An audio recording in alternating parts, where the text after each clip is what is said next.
Hoy que vivimos en esta sociedad científico-tecnológica, rodeados de máquinas, y hasta pensándonos a nosotros mismos como máquinas, que debemos funcionar bien para rendir más, que confiamos más en lo digital que en lo natural. Les quiero hacer una invitación que puede sonar un poco extraña. No renunciemos a la magia, menos aún a nuestra magia personal. Y me voy a animar a sugerir que esta puede ser una salida para la crisis global contemporánea. Y para eso quiero contar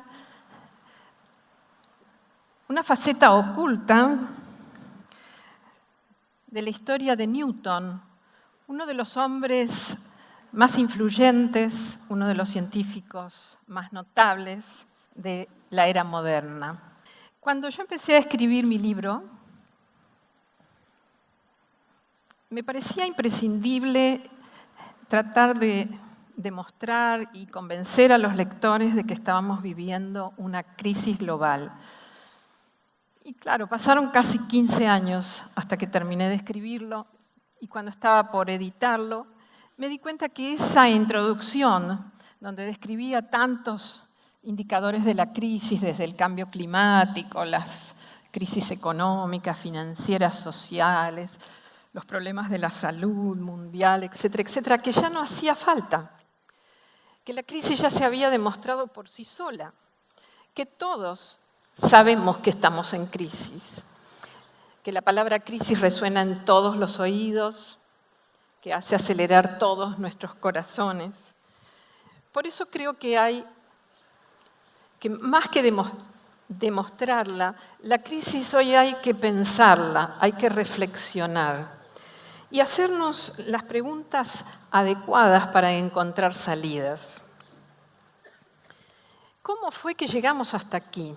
¿Cómo fue que en Occidente, durante la modernidad, ese futuro bienhechor que pensaron e imaginaron los padres fundadores de la ciencia moderna, en realidad nos terminó llevando a un estado de crisis capital, podríamos decir, donde, sin ser catastrofista, pero el tiempo urge y hay que tomar decisiones?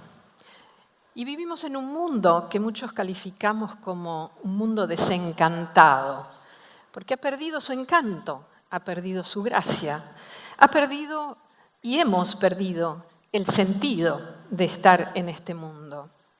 ¿Y por qué es que el alma humana ha terminado siendo el territorio más herido? ¿Cómo es que el mayor consumo de ansiolíticos para calmarnos, de somníferos para dormir, necesitamos estimulantes para empezar el día, antidepresivos para no caernos en un pozo?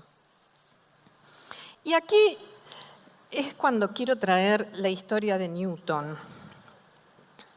Newton, como ustedes sabrán, es el padre de la física moderna, de la famosa ley de la gravedad, el que le terminó de dar como las pinceladas finales a esta idea de que el mundo entero es una máquina, es casi como un reloj.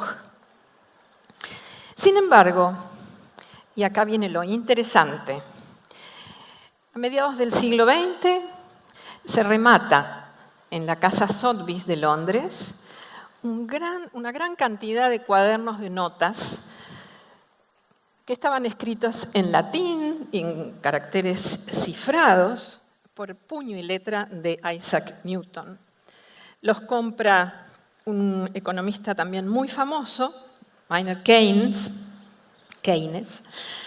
los hace descifrar y en 1942, exactamente 300 años después del nacimiento de Newton, en una conferencia pública frente a la Real Academia de Ciencias de Londres, Keynes dice: Newton no fue el primero de la edad de la razón. Newton fue el último de los grandes magos. Esos manuscritos demostraban que Newton había sido un alquimista. La alquimia es una ciencia tradicional que buscaba develar las leyes ocultas en la naturaleza, que buscaba las condiciones de los elementos y fundamentalmente transmutar los metales, convertir el plomo en oro. Pero no era solo una cuestión de manipulación de la materia y de los elementos, sino que ellos buscaban lo que llamaban el elixir de la vida, la piedra filosofal, que al mismo tiempo que se transmutaran los metales en su laboratorio, en el alambique interior del alquimista estuviera sucediendo una transformación de sus instintos más básicos, de su plomo vital, en aquello más sutil, más luminoso, el oro de su espíritu. Newton evidentemente estaba inspirado en esta búsqueda que consideraba que toda la materia estaba animada por vida, por principios activos, como él decía. Sin embargo, en su carrera como científico, llegó a un punto, como podríamos decir, una encrucijada. La famosa ley de la gravedad, la columna central de toda su teoría, no podía ser explicada en los términos del paradigma que él estaba buscando imponer, es decir, en los términos mecanicistas. De modo que no podía dar una respuesta científica y tampoco podía dar una respuesta hermética, porque eso le hubiera cerrado las puertas de la Real Academia y también de la abadía de Westminster, donde finalmente fue enterrado con toda su pompa. De modo que Newton tuvo un punto de inflexión en su vida, seguramente, y tuvo que elegir entre ser fiel a sus principios herméticos de alquimista o el camino del éxito, la gloria, la fama de su ego personal. Finalmente elige este camino, pero algo seguramente quedó en el camino. Si vemos la expresión de su rostro, cómo fue cambiando a lo largo de la vida, nos damos cuenta que desde esa mirada soñadora del joven Newton hasta esa expresión adusta, seria, de ese señor mayor con peluca, casi amargado, que fue así retratado poco antes de su muerte, algo quedó en el camino. Lo que quedó en el camino fue su propia piedra filosofal. Optó por el camino del ego y no por el camino de su ser más esencial. Y vuelvo a una experiencia personal, nuevamente referida a cuando yo estaba escribiendo mi libro, porque esta historia no la cuento como una mera curiosidad, sino porque a mí personalmente me llegó, me emocionó mucho, tal vez porque me sentí identificada en esto de que en algún momento renuncié a algo muy importante y elegí otro camino que me iba a dar como más prestigio académico, intelectual. Y porque sentí que algo de esto, de la historia de Newton, como que anticipaba un dilema existencial muy propio de muchos de nosotros. ¿Quién no se ha visto en esta disyuntiva entre lo que nos gusta y lo que debemos, entre la vocación, la voz del alma, justamente, y los mandatos familiares? ¿Quién no ha querido ser artista y terminó siendo, no sé, empleado, abogado, por decir, perdón, por estas profesiones, ¿no? Pero hemos aprendido a desconfiar de la magia, a desconfiar de las voces interiores, a desconfiar de la intuición, a desconfiar y a no escuchar las voces interiores.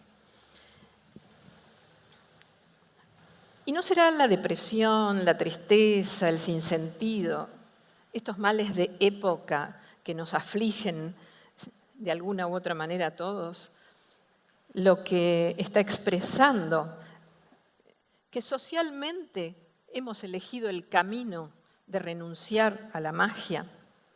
Por eso hoy quiero invitarlos justamente a poner en resonancia lo personal con lo social, que esto es una experiencia muy transformadora, y a no renunciar a nuestra magia personal.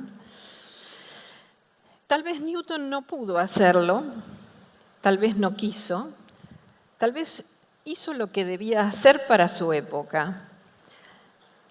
Y nos ha dejado un gran legado, no solamente en sus teorías científicas, su legado existencial de época, que fue mostrarnos que en ese momento, para triunfar había que renunciar. Pero ahora estamos en otro momento, ahora estamos en otra época. Esta es la época de no disociar, de no renunciar. Es la época de la coherencia entre lo interno y lo externo. Es la época de buscar la magia personal, no solo de no renunciar, de buscarla, de enaltecerla, como un componente esencial de la vida, como un principio activo, creativo y transformador. Y no solo como algo personal para nuestro individualismo hedonista, sino porque cada vez que hacemos resonar nuestra cuerda más profunda y la hacemos sonar lo mejor posible, eso resuena con la cuerda de todos los demás. Y esta es la manera y la propuesta de volver a reencantar no solo nuestro propio mundo, de volver a reencantar el mundo para todos. Gracias.